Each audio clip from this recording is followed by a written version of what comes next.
MDI world की जानिब से आपकी खिदमत में हाजिर है अनमोल खजाना। बिस्मिल्लाहिर्रहमानिर्रहीम। अस्सलामु अलैकुम नाजरीन, उम्मीद करते हैं आप सभी लोग खैर व आफियत से होंगे। नाजरीन, अनमोल खजाना के एक और नए एपिसोड में आप सभी लोगों का तहे दिल से इस्तकबाल है।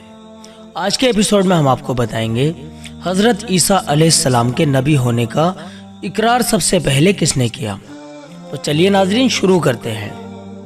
नाजरीन, हज़रत ईसा अलैहिस्सलाम वो ज़ात हैं जिनको अल्लाह पाक ने अपने हुक्म से बिना बाप के पैदा फरमाया।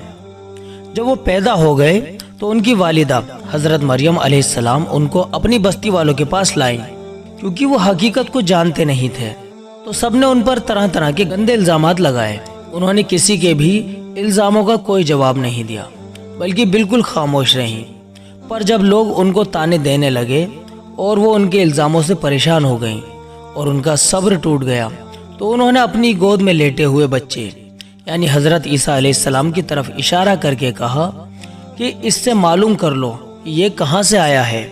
तब उनकी बस्ती वालों ने कहा कि हम इससे क्या बात करें, ये हमारी बात का क्या जवाब देगा, ये तो अभी दूध पीता हुआ छोटा सा बच्चा है।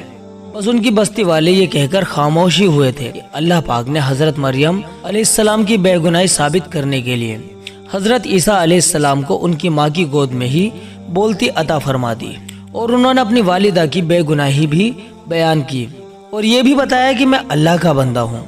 आगे चलकर अल्लाह पाक मुझे आसमानी किताब इंजील अता फरमाएगा और मुझे नबी भी बनाएगा। बस उनका यही कहना था कि सभी लोगों ने हज़रत मरियम अलैहिस्सलाम को बेगुनाह समझ लिया।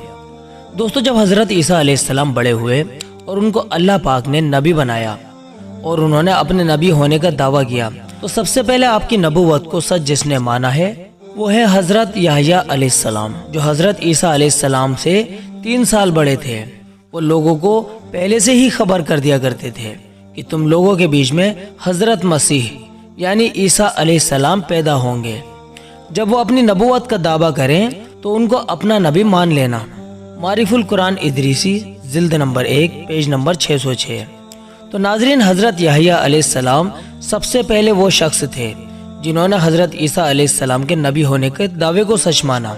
इसी तरह की जानकारी हासिल करने के लिए आप हर रोज़ सुबह 11 बजे अनमोल खजाना का एपिसोड ज़रूर देखा कीजिए। चलिए नाजरीन, इस एपिसोड में इतना ही। मिलते हैं अगले एपिसोड में। तब तक के लिए आप अपनी दुआओं के साथ हमें इजाज़त दीजिए। अस्सलामु अलैकुम व रहमतुल्लाहि व बरकातुहू।